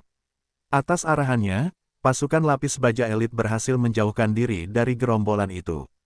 Saat dia menghela napas lega, perwira intelijen itu tiba-tiba muncul dengan ekspresi pucat, suaranya pecah, "Jenderal Brandan, Birmingham baru saja diserang oleh musuh yang tidak dikenal, dan telah jatuh." Wajah Brandan berubah muram saat mendengar berita ini, dan berteriak, "Bagaimana mungkin? Birmingham memiliki 10.000 tentara, bagaimana mereka bisa jatuh dengan mudah?" Tidak mungkin. Birmingham adalah salah satu kota industri yang telah direbut kembali oleh pasukan Inggris, dan merupakan sumber mundur mereka. Jika mereka diarahkan ke sana, maka 100 pasukan berkekuatan 1.000 orang akan terjebak tanpa tujuan. Saat dia panik, seorang perwira lain muncul, dengan ekspresi yang sama, "Jenderal Brandan, Liverpool telah jatuh." Jenderal Brandan, Nottingham baru saja jatuh ke tangan suatu kekuatan yang tidak diketahui. Petik 2. Para perwira mulai mendatanginya dan melaporkan penemuan mereka yang menegangkan. Dari mulut mereka, Brandan menemukan sejumlah lokasi kunci penting telah menyerah pada serangan musuh. Mereka tidak punya ruang lagi untuk mundur atau bala bantuan. Seluruh negeri telah menjadi musuh mereka. Wajahnya pucat, Brandan berpikir dengan putus asa, bagaimana bisa jadi seperti ini? Bukankah aku sudah mengirim pasukan untuk memusnahkan zombie di sekitar? Bagaimana bisa jadi seperti ini? Saat ini, Birmingham, industri berat Inggris setelah kiamat telah berubah menjadi neraka di bumi. Ada pemakan daging dan vampir di mana-mana, membantai manusia dengan cara yang mengerikan dan kejam sambil tertawa gila. Wei-lan, salah satu dari 4 raja suci, berjalan di jalan-jalan Birmingham dengan dingin, tidak ada setitik darah pun yang terlihat di tubuhnya. "Selamatkan aku, selamatkan aku." Tiba-tiba, seorang wanita muda yang cantik dan seksi berlari di depannya, wajahnya penuh ketakutan saat dia berteriak. 2 pemakan daging tiba-tiba muncul, menerkamnya dengan gembira, saat mereka menyeretnya kembali ke gang gelap. Tak lama kemudian, teriakan terdengar dari sana, saat jejak darah terlihat mengalir keluar. Dari awal hingga akhir, Wei-lan menatap semuanya dengan dingin, hanya ketika dia melihat darah segar, matanya sedikit cerah. Hembusan angin bertiup, dan seorang anggota klan Saint tipe 4 muncul di depannya, berbicara dengan hormat, "Raja Saint Wei-lan yang terhormat, dengan rencana cerdikmu, Birmingham telah jatuh ke tangan kita. Kota-kota Inggris lainnya juga telah jatuh." Wei-lan menjawab dengan acuh tak acuh, "Cerdik. Tidak, itu tidak berarti banyak. Aku hanya menggunakan kesamaan dan kemiripan kita dengan manusia untuk keuntungan kita. Pasukan Inggris telah meremehkan kita. Mereka pikir kita terlalu bodoh. Kesombongan mereka telah menjadi penyebab kejatuhan mereka. 4 Raja Sein telah tiba di berbagai belahan bumi dengan gerbang neraka yang berbeda. Ketika Weyland datang ke Inggris, dia tidak segera melancarkan serangan, sebaliknya, mengirim sejumlah besar ahli untuk bertindak sebagai manusia saat mereka menyusup ke berbagai kota Inggris. Karena pasukan Inggris kekurangan tenaga kerja, mereka tidak menyangka klan Sein akan bercampur di antara mereka. Semua anggota klan Sein ini adalah makhluk mengerikan di level tipe 3 atau tipe 4. Ketika pasukan utama Brendan dikirim ke London, Weyland menjalankan rencananya, membunuh sebagian besar pasukan pertahanan di kota-kota, dan dengan cepat menaklukkan kota-kota itu. Weyland kemudian memerintahkan dengan dingin, karena kita telah berhasil, maka mulailah pengorbanan darah dengan cepat. Jika kita ingin Kaisar Sein turun ke bumi ini, kita membutuhkan sejumlah besar darah untuk membuka gerbang neraka yang benar. Anggota klan Sein itu menjawab dengan hormat, "Iya," dan menghilang ke dalam kegelapan malam. Segera setelah itu, di berbagai kota Inggris, ada altar-altar yang ditutupi dengan rune aneh yang didirikan di tengah setiap lokasi. Altar-altar itu berwarna merah darah, bagian tengahnya sebesar danau, dan tampaknya terbuat dari tulang. "Tidak, tidak, jangan bunuh aku." Seorang penyintas Inggris diseret ke altar. Dia terus-menerus berteriak ketakutan dan panik, mencoba menggeliat dan melarikan diri dari mimpi buruk ini. Sang pemakan daging yang kejam itu tertawa kejam, langsung mencengkeram kepala korban yang selamat itu dan menariknya. Ia mencabik seluruh tubuhnya beserta tulang belakangnya. Darah panas berceceran di seluruh altar. Di sekeliling altar, terdapat banyak korban selamat Inggris. Ketika mereka melihat ini, hati mereka menjadi dingin dan ekspresi mereka berubah menjadi ketakutan. Beberapa orang yang lemah hati bahkan menjadi pucat dan mengompol. Rasa panik dan putus asa yang kuat menyelimuti mereka. Para pemakan daging terus merenggut nyawa para korban selamat Inggris tanpa ampun, menyebabkan darah mengalir ke altar. Setelah menyerap sejumlah besar darah, rune-rune itu mulai menyala dalam cahaya merah, saat darah di dalamnya menggulung dan menyatu di tengah ratapan dan jeritan yang mengerikan. Darah kemudian mengalir langsung ke tengkorak berbentuk manusia terbesar di dalam kolam itu. Setelah darah diserap dengan bersih, mata tengkorak itu memancarkan sinar darah yang terang ke langit. Seluruh altar menyala saat atmosfer berdarah yang kuat turun ke atas mereka. Tidak lama kemudian, Brasil, Jepang, dan Afrika juga bereaksi serupa, saat sinar darah mereka sendiri menembus langit. Inggris adalah salah satu kekuatan yang diperhatikan kerajaan dewa. Saat itu jatuh, laporan telah dikirimkan ke eselon atas kerajaan dewa. Dewan tetua menjadi kacau, saat diskusi pecah di antara mereka. Hanya 1 hari, Inggris berhasil bertahan hanya 1 hari. Apa-apaan ini? Sialan, orang-orang aneh dari dunia kedua terlalu mengerikan. Mereka benar-benar menghancurkan Inggris dalam 1 hari. Tidak, bukan hanya Inggris. Brasil, Jepang, dan Afrika semuanya telah mengungkapkan fenomena darah. Yang sama, semua tempat itu telah jatuh. Ini berarti orang-orang aneh dari dunia kedua telah bergerak. Fakta yang paling mengerikan adalah bahwa mereka telah bekerja sama dengan para zombie dari bumi kita. Sial, apakah Tuhan benar-benar meninggalkan kita? Petik 2. Petik 2. Ada suasana tegang di antara para tetua. Zombie yang terus berevolusi sudah menjadi sumber sakit kepala. Ditambah dengan anggota klan Sein yang turun ke bumi melalui gerbang neraka. Bahkan organisasi kuat seperti kerajaan Tuhan akan merasa sulit untuk menghadapinya. Terutama karena anggota klan Sein terlihat sangat mirip dengan manusia. Sulit untuk membedakan mereka. Jika seseorang tidak berhati-hati, mereka mungkin secara tidak sengaja membiarkan serigala masuk ke kandang. Bernard, salah satu tetua, berbicara kepada Jonas, Penatua Agung Jonas, "Saya pikir ini adalah waktu yang kritis bagi kita manusia, dan kita semua harus bekerja sama untuk melawan zombie dan orang-orang aneh dari dunia kedua. Dengan kekuatan kita saja, bahkan dengan Rasul Edward, akan sulit untuk menangkis serangan gabungan mereka." Mendengar perkataannya, para tetua lainnya juga tenggelam dalam perenungan. Bahkan yang paling keras kepala di antara mereka tahu bahwa keadaan tidak terlihat baik. Inggris diakui sebagai salah satu dari 4 kekuatan besar, namun, mereka telah jatuh karena usaha gabungan para zombie dan klan Sein dunia kedua. Terlihat jelas betapa kuatnya musuh-musuh itu. Semua tetua tahu bahwa kerajaan Tuhan tidak dapat melawan para zombie dan klan Sein bersama-sama. Meskipun Edward telah memperoleh beberapa teknologi ajaib dari dunia lain, masih diperlukan waktu untuk menggunakannya secara luas dan ditetapkan sebagai bagian dari kekuatan tempur mereka. Selain itu, bahkan jika mereka telah memperoleh teknologi transformasi binatang, tidak ada jaminan bahwa itu dapat mengalahkan klan Sein dan para zombie.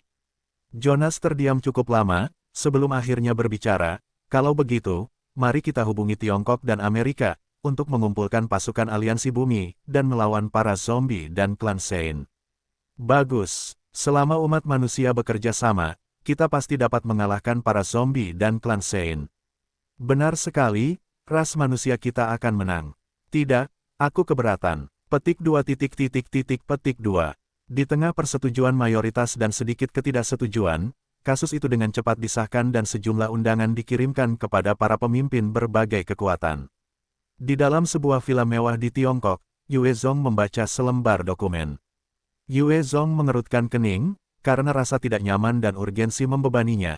Inggris, Jepang, Brasil, dan Afrika sudah jatuh. Kecepatan jatuhnya 4 wilayah utama ini telah melampaui harapannya. Meskipun butuh waktu sebulan bagi klan Sein dan zombie untuk bekerja sama, itu masih merupakan kekuatan yang sangat kuat untuk diperhitungkan. Bagaimanapun, Inggris adalah salah satu dari 4 kekuatan utama, sama seperti Tiongkok. Mereka memiliki cukup banyak ahli, dengan setidaknya 200.000 prajurit elit. Yang selamat dari mereka berjumlah sedikitnya 2 juta. Kekuatan seperti itu benar-benar jatuh dalam sehari, dimusnahkan sepenuhnya, dengan yang selamat sebagian besar dibantai. Itu adalah fakta yang mengerikan, yang memaksa Yue Zong untuk gugup lagi. Jika dia ceroboh, Cina juga akan mengikuti jejaknya. Dia melihat undangan itu sekali lagi, sementara jarinya mengetuk-ngetuk meja, ketiga faksi utama akan bertemu di Minsk. Lupakan saja, ayo kita pergi saja. Jika ada aliansi, itu akan menjadi hal yang baik. Klan Sein telah bergabung dengan para zombie, menjadi musuh terkuat yang harus dihadapi manusia di bumi. Jika mereka masih tidak bisa bekerja sama, maka orang-orang aneh yang cerdas akan memanfaatkan fakta itu. Teknologi yang dibawa Yue Zong sudah mulai diproduksi. Di dalam jajaran, kepulangannya telah membantu menstabilkan para jenderalnya, dan seluruh negeri berkembang dengan cepat dan mantap. Bahkan keberangkatan singkat ke Minsk tidak akan memengaruhi apapun. Dia terus melihat undangan itu sambil berpikir pelan, namun, pertemuan puncak ini tidak akan mudah. Sebaiknya aku mempersiapkan diri. Minsk adalah ibu kota Belarus, sebelum kiamat, mereka memiliki populasi sekitar 1,5 juta orang. Namun, sekarang tempat itu menjadi tempat yang penuh dengan zombie. Di luar Minsk, di sebuah kota kecil, ada banyak Thunder Fighter yang ditempatkan. Di dalam kota, lebih dari 400 tentara elit Kingdom of God yang bersenjata lengkap sedang membersihkan kota dari zombie yang telah berevolusi yang telah mereka bantai sejumlah pesawat berat terbang dari Cakrawala. Turun begitu mereka sampai. Dari dalam, sejumlah prajurit elit berjalan keluar mengenakan seragam militer, memancarkan aura yang menakutkan. Di bawah pengawalan para prajurit itu, 5 orang melangkah keluar. Pemimpinnya adalah seorang pria berjas, ia memiliki rambut pirang dan mata biru, kulitnya putih dan wajahnya tajam. Di dahinya, ada pita putih yang diikatkan, yang berisi bendera Amerika. Ia memancarkan aura dingin dan kuat, dan ini adalah ahli teratas dari aliansi manusia super di Amerika, Leo. Seorang pemuda dengan kemeja biru bertepi lebar, tindikan di telinganya, kulitnya kecoklatan, mengikuti di belakang. Ia berusia 16 atau 17 tahun, dan ia mengenakan kacamata hitam, mengunyah permen karet. Melihat sekeliling pada para elit kerajaan Tuhan, ia mencibir, ini adalah pasukan elit kerajaan Tuhan. Sepertinya tidak banyak, aku bisa menghadapi mereka semua. Seorang pria setengah baya di sampingnya, berpakaian rapi dan memiliki aura serius, mengerutkan kening saat berbicara, Evan, kali ini, kita di sini untuk membahas aliansi. Jangan membuat kekacauan. Evan terus meniup gelembung saat wajahnya tenggelam, dan dia membentak balik, Leik, siapa kamu? Beraninya kau memerintahku. Menurutku, semua bajingan dari kerajaan Tuhan ini harus dibunuh. Apa yang perlu dibicarakan? Kerajaan Tuhan telah menyerbu Amerika dan menyebabkan pembantaian dan kebencian yang mendalam. Di Amerika, ada banyak orang yang membenci kerajaan Tuhan, bahkan tidak mau melihat mereka memasuki aliansi. Ekspresi Leo berubah tegas. Evan, diam saja. Jangan bersikap kasar kepada Tuan Lake. Ya, meskipun Evan tidak mau, setelah ditegur oleh Leo, dia terdiam. Leo adalah orang yang membawa aliansi manusia super dan dihormati sebagai pahlawan super terkemuka, dan ahli terkuat di Amerika. Setelah kiamat, dia telah mengalahkan banyak ahli, bahkan beberapa rasul dari kerajaan Tuhan. Dia sangat dipuja dan diidolakan. Evan juga sangat mengidolakan ahli ini. Pada saat ini, 5 perwakilan yang memancarkan tekanan juga melangkah keluar dari perkemahan kerajaan Tuhan. Di pihak mereka, pemimpinnya adalah seorang pria yang sangat tampan dengan rambut panjang. Fisiknya sempurna, dan dia memancarkan perasaan seolah-olah dia adalah putra kesayangan surga. 4 pemuda dan pemudi lainnya di sampingnya memancarkan aura yang sama, tetapi di sampingnya, mereka direduksi menjadi bintang dan bulan, lebih redup darinya. Saat mereka muncul, mata Leo tertuju pada pemimpin kelompok kerajaan Tuhan, tatapannya rumit saat dia bergumam, Edward. Pria yang menarik dari kerajaan Tuhan itu tepatnya adalah Rasul pertama, Edward, yang telah menghancurkan banyak wilayah, mengalahkan banyak ahli, dan membantai puluhan zombie cerdas yang berevolusi tingkat tinggi. Evan menatap Edward, dan tubuhnya menegang saat ekspresinya berubah serius. Indra dan setiap serat tubuhnya memberitahunya tentang pria berbahaya ini. Dia kuat, mungkin mirip dengan Bro Leo dalam hal kekuatan. Selain Evan, orang-orang lain di pihak Leo juga mengalami perubahan ekspresi. Mereka dapat merasakan ancaman dan potensi bahaya dari Edward ini. Dalam bentrokan langsung, mereka mungkin bisa terbunuh dalam satu gerakan. Wajah Edward berubah menjadi senyum yang menyegarkan. Leo, senang akhirnya bertemu denganmu. Sekarang, Yue Zong sudah pergi. Leo menatap ke langit, meskipun aku belum pernah melihatnya, aku tahu bahwa dia adalah seseorang yang menghargai ketepatan waktu. Dia seharusnya ada di sini sebentar lagi. Oh, lihat, dia sudah ada di sini. Mata Edward bersinar dengan tatapan tajam saat dia juga melihat ke atas, tertawa ringan, benar sekali, sepertinya dia tepat waktu. Kita datang lebih awal. Para rasul di belakang Edward menoleh untuk melihat ke langit tetapi tidak melihat apapun. Setelah 20 detik, ahli dengan mata paling tajam akhirnya melihat sejumlah pesawat berat menerobos awan. Edward kemudian mengulurkan undangan kepada Leo, ayo kita pergi. Leo setuju, tentu. Baik Edward maupun Leo, mereka dipenuhi rasa ingin tahu terhadap Yue Zong. Mereka dikenal sebagai ahli terkuat di bumi, namun, mereka belum pernah bertemu sebelumnya. Mereka hanya memiliki laporan untuk membentuk pemahaman tentang satu sama lain. Ketika pesawat berat itu mendarat, 100 tentara dengan cepat keluar. Setiap dari mereka berada di atas level 75, dan mereka semua dilengkapi dengan helm pemindai multiguna, armor pertempuran matahari tipe 3, dengan tombak matahari di punggung mereka, saat mereka memegang senjata laser. Bahkan ada senjata lain yang dilengkapi di berbagai bagian baju tempur mereka. Setiap dari mereka adalah gudang senjata skala kecil, pada saat yang sama, masing-masing dari mereka memancarkan niat membunuh yang kuat. Ketika Edward dan Leo melihat 100 tentara ini, wajah mereka berubah. Adapun Evan dan yang lainnya, mereka juga terkejut, prajurit yang kuat sekali.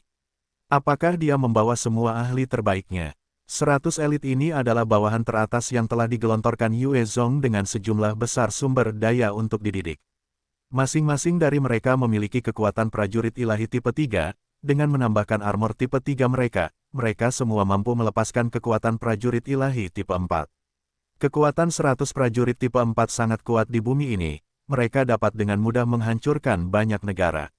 Meskipun prajurit yang dibawa Yue Zong kali ini berjumlah sedikit, dalam hal kualitas, mereka sudah melampaui kerajaan Tuhan dan Amerika. Bahkan jika mereka bergabung, mereka mungkin tidak dapat bersaing dengan prajurit tentara pusat Tiongkok. Di bawah pengawalan 100 prajurit ini, Yue Zong berjalan keluar bersama Bai Xiaosheng, Ji Qingwu, dan Yao Yao.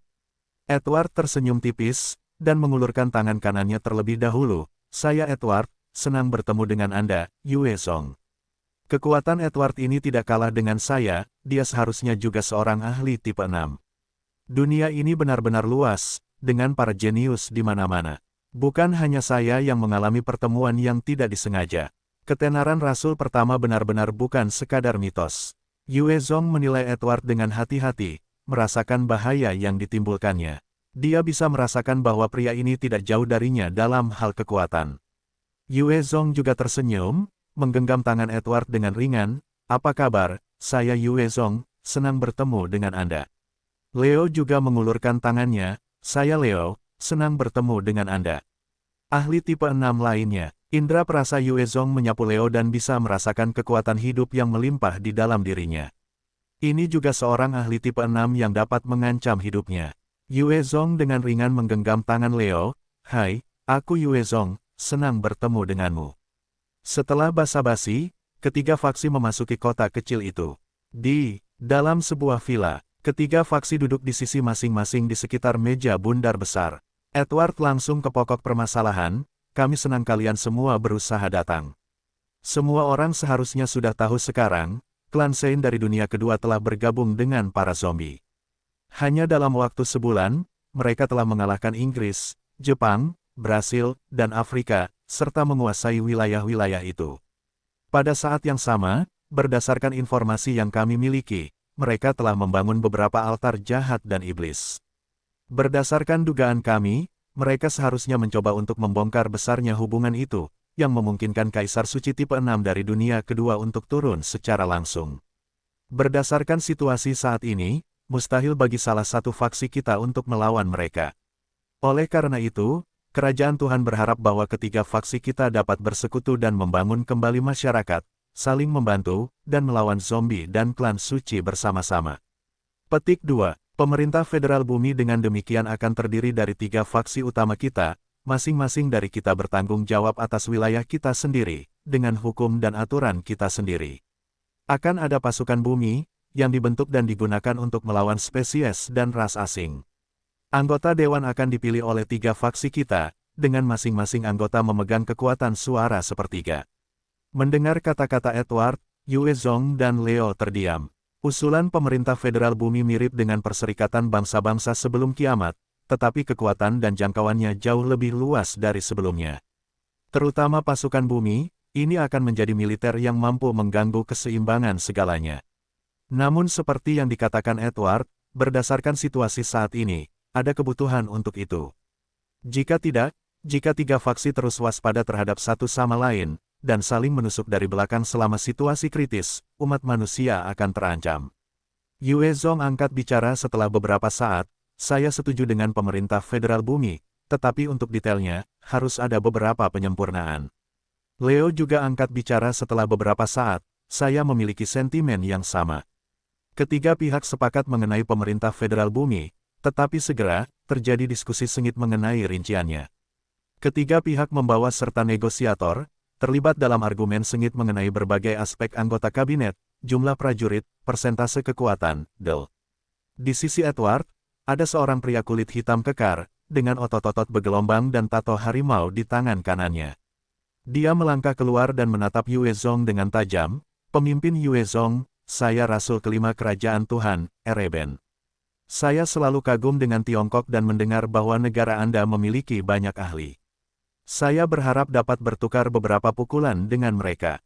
Mengenai diri Anda, saya akui bahwa saya bukan tandingan Anda, jadi saya tidak akan menantang Anda. Mendengar tantangannya, negosiasi segera berhenti, karena semua orang mengalihkan pandangan mereka. Yue Zong sedikit mengernyit saat dia mengalihkan pandangannya ke arah Edward. Dia memperhatikan bahwa Edward tertawa kecil saat dia melihat ke atas, tanpa sedikit pun niat untuk menghentikan tantangannya. Dia tahu bahwa itu adalah unjuk kekuatan dari pihaknya, yang dimaksudkan untuk meremehkan Yue Zong. Meskipun ketiga faksi setuju mengenai pemerintah federal, di antara mereka sendiri, masih ada persaingan. Jika ada kesempatan untuk mendapatkan keuntungan atas satu sama lain muncul, mereka tidak akan menyerah. Ereben melemparkan pandangan merendahkan ke arah orang-orang di belakang Yue Zong, tidak ada yang berani. Aku hanya Rasul kelima Kerajaan Dewa. Namun, kalian orang Tiongkok tidak berani menghadapi tantangan. Selain Yue Zong, apakah tidak ada orang lain yang cukup mampu? Jika seperti ini, maka, wilayah kekuasaanmu seharusnya mengikuti usulan pihakku, begitu pula Mongolia, Thailand, Vietnam, Myanmar, dan 2 Korea. Saat ini, di dalam kota, diskusi yang paling panas adalah mengenai wilayah. Bumi sekarang sedang dibagi-bagi oleh ketiga faksi. Dalam pesta yang membelah dunia ini, hanya kerajaan dewa, Amerika, dan Tiongkok yang memiliki kualifikasi untuk berpartisipasi. Awalnya, Inggris juga memiliki hak, tetapi mereka dihancurkan, sehingga kehilangan kualifikasi mereka. Adapun faksi-faksi kecil lainnya, mereka diabaikan. Mendengar tantangan itu, mata Bai Xiaoseng berkilat dingin, saat ia bertanya pada Yue Zong, pemimpin, biarkan aku. Aku akan mengajari iblis hitam ini beberapa sopan santun. Yue Zong melirik Ereben dan mengingatkan Bai Xiaoseng, hati-hati, dia bukan musuh yang mudah. Lakukan yang terbaik, jangan biarkan dia punya kesempatan untuk mengalahkanmu. Bai Xiaoseng tertawa percaya diri, yakinlah. Aku tidak bermalas-malasan akhir-akhir ini. Dia mengeluarkan bilah melengkung saat dia melesat keluar, menatap Ereben. Dia kemudian tertawa dan menantang balik, aku Bai Xiaoseng dari tentara pusat Tiongkok. Di Tiongkok, kekuatanku terhitung jauh melewati posisi ke-100, tetapi aku seharusnya cukup untuk mengalahkanmu.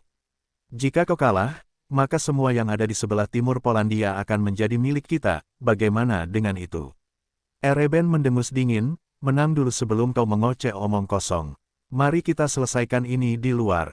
Mereka berdua dengan cepat datang ke lapangan di luar. Semua orang mengikuti setelahnya, menonton dengan tenang. Ini adalah pertempuran yang berhubungan dengan daya tawar. Jika Ereben menang, maka negosiator di pihak kerajaan dewa akan memiliki ambang batas yang lebih tinggi. Jika Bai Xiaoseng menang, maka negosiator dari Tiongkok akan diperkuat. Ereben tertawa dingin, belum terlambat bagimu untuk mengakui kekalahan. Jika tidak, saat aku bertindak, kau mungkin tidak akan mati, tetapi paling tidak, kau akan tidak beraksi selama beberapa bulan. Tatapan mata Bai Xiaoseng berubah dingin, cukup omong kosongmu. Biar aku beri pelajaran padamu, dasar bajingan sombong, bahwa Cina punya ahlinya sendiri. Haha, dari seluruh Cina, aku hanya mendengar tentang Yue Zong. Yang lain hanyalah sampah bagi kami para rasul. Kau tidak berbeda, kau akan kalah. Ereben tertawa terbahak-bahak, sebelum menghilang dari tempatnya. Dia muncul tanpa suara di belakang Bai Xiaoseng, langsung terbagi menjadi 3 klon bayangan, masing-masing dari mereka memegang bilah tajam, berniat untuk menyerangnya. Teleportasi, ini adalah kemampuan Rasul kelima. Dengan kemampuan ini, Ereben mampu muncul di mana saja dalam radius 100 meter, mengalahkan musuh-musuhnya atau melarikan diri dengan mudah. Dengan kemampuan yang aneh dan mengerikan ini, dengan kekuatan tipe 4-nya, seorang ahli tipe 5 telah jatuh di tangannya sebelumnya. Pada saat yang sama, jika dia hanya fokus melarikan diri, bahkan prajurit ilahi tipe 5 mungkin tidak dapat menangkapnya. Evan melihat bagaimana Ereben tiba-tiba muncul di belakang Bai Xiaoseng dan menghirup udara dingin, kuat, benar-benar seorang rasul kerajaan Tuhan. Jika itu aku tidak akan bisa menghindarinya. Sebagai salah satu ahli teratas dari aliansi manusia super, dan seorang jenius alami, Evan sudah berada di alam tipe 5. Namun, serangan tunggal dari Ereben membuatnya takut. Dia tahu bahwa akan sulit baginya untuk menghindari serangan itu. Sejak Yue Zong pergi, Bai Xiaoseng telah berlatih tanpa henti, memanfaatkan cairan evolusi dari Ouming, sambil membantai zombie terus-menerus. Pada saat yang sama, ketika Yue Zong kembali dengan madu darah, dia telah mengonsumsi sedikit, mencapai puncak alam tipe 4. Terhadap serangan dari Ereben, pengalamannya dari pertempuran yang tak terhitung jumlahnya muncul, dan dia segera menunduk ke tanah, bilah melengkung di tangannya terangkat untuk menghadapi pedang Ereben. Evan terkejut, reaksi orang itu cepat sekali. Pada saat senjata mereka beradu, Ereben menghilang sekali lagi, muncul di belakang Bai Xiaoseng, menendang punggungnya dengan ganas. Kekuatan yang mengerikan meledak, mengirim Bai Xiaoseng beberapa meter keluar. Bai Xiaoseng meludahkan mulut darah. Ereben menatap dingin ke arah Bai Xiaoseng dan menggeram dengan sinis, Dengan kemampuan ini, kau berani menantangku, Ereben. Sungguh lelucon. Kupikir kau bisa bertahan lebih lama. Bahkan tidak 20 detik. Sungguh merusak pemandangan. Dari saat Ereben bertindak hingga kekalahannya atas Bai Xiaoseng, 11 detik berlalu. Meskipun dia mengejeknya, dia tidak terus menyerang. Dia tahu bahwa jika dia melakukannya, Yue Zong akan segera membunuhnya. Yue Zong menatap Ereben dengan tatapan dingin, yang merasakan tubuhnya gemetar karena niat membunuh yang dingin. Ketakutan tumbuh di dalam hatinya. Namun, Saat dia memikirkan dukungan Edward, dia terus berdiri di sana tanpa bersikap merendahkan atau sombong. Pemimpin Yuezong, saya minta maaf, bawahan Anda terlalu lemah. Saya tidak menahan diri, dan dengan demikian, melukainya. Yuezong menarik kembali tatapannya saat dia berjalan ke Bai Xiaoseng, membantunya berdiri. Bai Xiaoseng pucat, meminta maaf kepada Yuezong dengan ekspresi cemberut. Maaf, pemimpin. Meskipun saya tidak mau, orang itu terlalu kuat. Saya bukan tandingannya. Bakat Bai Xiaoseng luar biasa, tetapi dibandingkan dengan para jenius aneh dari kerajaan dewa, itu masih jauh. Dia mungkin telah memperoleh banyak sumber daya dari Yuezong, tetapi Ereben juga mendapat manfaat dari Edward. Sementara kedua belah pihak berada di puncak tipe 4, kemampuan tempurnya masih berbeda. Yuezong memberikan cairan penyembuh yang terbuat dari darah binatang mutasi tipe 5, sambil menghibur, tidak apa-apa. Selama kamu baik-baik saja, pergilah dan pulihkan dirimu dengan baik, kamu mungkin bukan tandingannya sekarang, tetapi belum tentu demikian di masa mendatang. Sebagai ajudan terpercaya Yuezong, bahkan ketika Yuezong sangat lemah, kedua belah pihak telah berjuang berdampingan. Yuezong menghargai dan menjunjung tinggi bawahan dan kawan ini. Aku akan menjadi lebih kuat. Aku pasti akan menjadi lebih kuat. Bai Xiaoseng mengambil cairan itu dan mengepalkan tangannya erat-erat saat dia berjalan keluar. Sejumlah tatapan menghina tertuju padanya, tetapi hanya berfungsi untuk mengobarkan tekadnya. Kekalahan ini telah membuatnya malu dan enggan. Setelah mengalahkan Bai Xiaoseng, Ereben terus menantang, apakah ada orang lain? Siapa yang berani melawanku? Apakah tidak ada pahlawan lain di Tiongkok selain Yuezong? Aku akan melawanmu. Pada saat ini, sebuah suara cerah bergema, saat Ji Qingwu melangkah maju dengan segala kecantikan dan keanggunannya, mengenakan seragam militer hitam, rambut panjangnya diikat ekor kuda. Yuezong mengerutkan kening karena khawatir dan hendak memanggilnya, ketika dia menoleh untuk menatapnya, matanya dipenuhi dengan tekad. Kata-katanya tercekat di tenggorokannya, saat berubah menjadi sederhana, hati-hati. Ji Qingwu tersenyum hangat, jangan khawatir, aku akan menang. Edward menatap Ji Qingwu, matanya berbinar, sungguh cantik. Ji Qingwu memancarkan aura gagah berani dengan setiap langkah yang diambilnya, tampak seperti Dewi Pedang yang dingin. Edward telah melihat banyak wanita cantik, tetapi ini adalah pertama kalinya dia melihat seseorang seperti Ji Qingwu. Ereben menatap Ji Qingwu, matanya bersinar dengan kegembiraan, seolah-olah dia telah menemukan mangsanya. Sambil menggeram, dia berbicara, aku tidak akan menahan diri, belum terlambat jika kamu menyerah. Satu gerakan. Ereben terkejut, apa? Suara Ji Qingwu terdengar sekali lagi, aku akan mengalahkanmu dalam satu gerakan. Haha, aku telah berubah pikiran. Aku akan menyiksamu, dan tidak membiarkanmu kalah dengan mudah. Ereben tertawa marah saat dia menghilang sekali lagi, muncul kembali di belakang Ji Qingwu. Pedang tajam Ereben menebas udara, melampaui penghalang suara saat ia menusukkannya ke arah Ji Qingwu. Evan menatap gerakan itu, mengerutkan kening, kuat. Wanita ini tamat. Para rasul benar-benar sesuatu yang lain. Hampir semua ahli menunjukkan ekspresi kasihan, seolah-olah mereka telah melihat Ji Qingwu dicabik-cabik.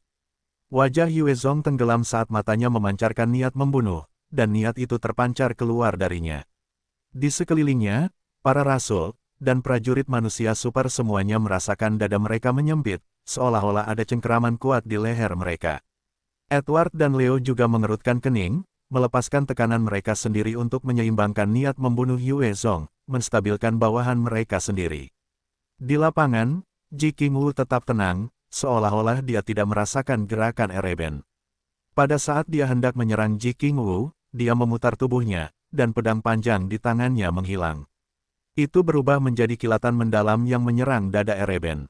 Gaya bertarungnya berbeda dari Yuezong. Dia selalu berada di jalur pedang. Setelah kiamat, dia terus berlatih pedang. Serangan tunggal ini adalah hasil dari latihannya yang terus-menerus, jauh melampaui Grandmaster manapun di masa lalu. Serangan itu tak terhentikan, dan menghantam dada Ereben seperti meriam. Kaca, setelah retakan keras itu, tulang rusuk Ereben retak, saat dia memuntahkan darah dan melayang di udara, sebelum jatuh terkapar di tanah. Ereben, para rasul di samping Edward segera berlari maju dengan ekspresi buruk. Ji Qingwu kemudian menatapnya dengan pandangan menghina, mengalihkan kata-katanya sebelumnya kepadanya, Hanya dengan kemampuan ini, kamu berani melangkah keluar dan memberikan tantangan. Sungguh lelucon. Aku pikir kamu bisa bertahan lebih lama. Siapa yang tahu bahwa kamu bahkan tidak bisa menerima satu pukulan pun. Sungguh merusak pemandangan. Ereben mendengar kata-kata yang dia gunakan untuk mengejek Bai Xiaosheng dan merasakan rasa malu yang kuat. Memuntahkan seteguk darah lagi, dia langsung pingsan. Melihat keadaannya yang menyedihkan, kegembiraan terpancar di mata Yue Zong dan Yao Yao, sementara niat membunuh yang dipancarkannya ditarik kembali. Jika Ji Qingwu benar-benar terluka, maka Yue Zong yang marah mungkin telah berselisih dengan semua orang dan berusaha sekuat tenaga untuk membasmi Ereben, bahkan jika itu mengorbankan perselisihan dengan kerajaan Tuhan sekali lagi. Orang ini berbahaya. Edward dan Leo menarik kembali aura mereka, menatap Yue Zong sambil mengerutkan kening.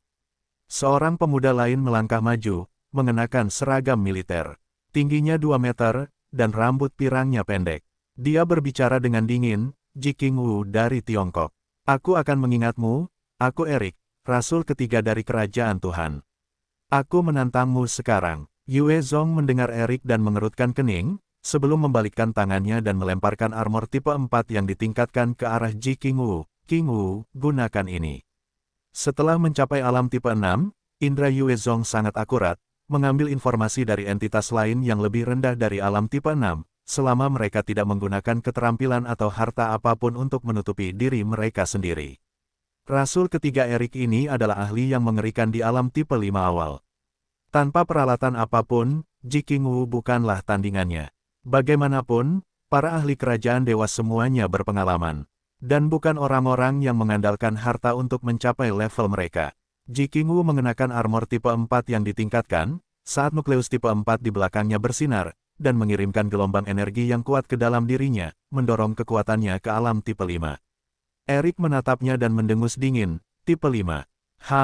Meminjam kekuatan eksternal untuk menjadi ahli tipe 5, kau bukan tandinganku.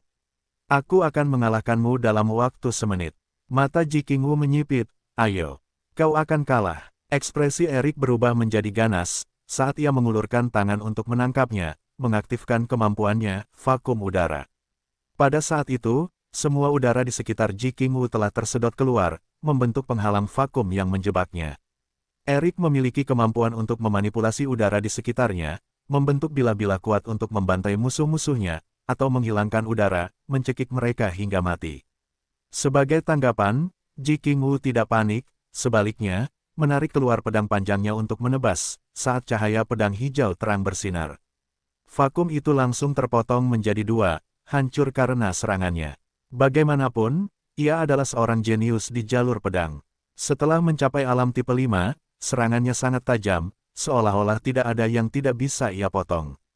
Bahkan Yue Zong, yang kekuatannya jauh di atas dirinya, mungkin belum tentu mengalahkannya dalam hal keterampilan pedang. Ji Qingwu kemudian menghilang dari area itu, berlari di depan Erik. Dengan rambut panjangnya yang berkibar tertiup angin, bayangan pedangnya telah berkedip-kedip di depan dadanya. Saat dia menarik kembali pedangnya, semburan darah menyembur dari dadanya, berceceran ke tanah. Erik, para rasul yang tersisa segera bergegas untuk membawanya, sambil menatap Ji Qingwu dengan marah dan kaget.